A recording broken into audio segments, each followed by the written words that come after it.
so that your wheels, when you put the pressure on it, relieves the camber, and your wheels will be straight when it's got the trailer on there. If you don't get the axle with the camber to the top, what'll happen is your wheels will be either pigeon-toed or your caster will be out. The caster and camber of your wheels is determined off of that. All right.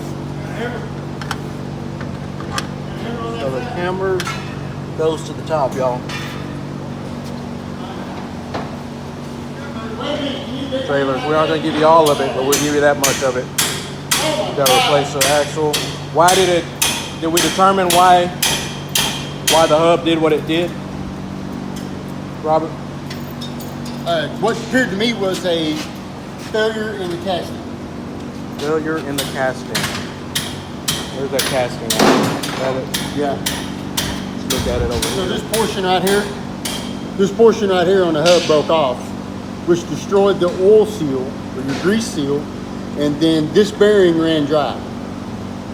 And that's what destroyed the hub. Is that the one? No, that's the other one.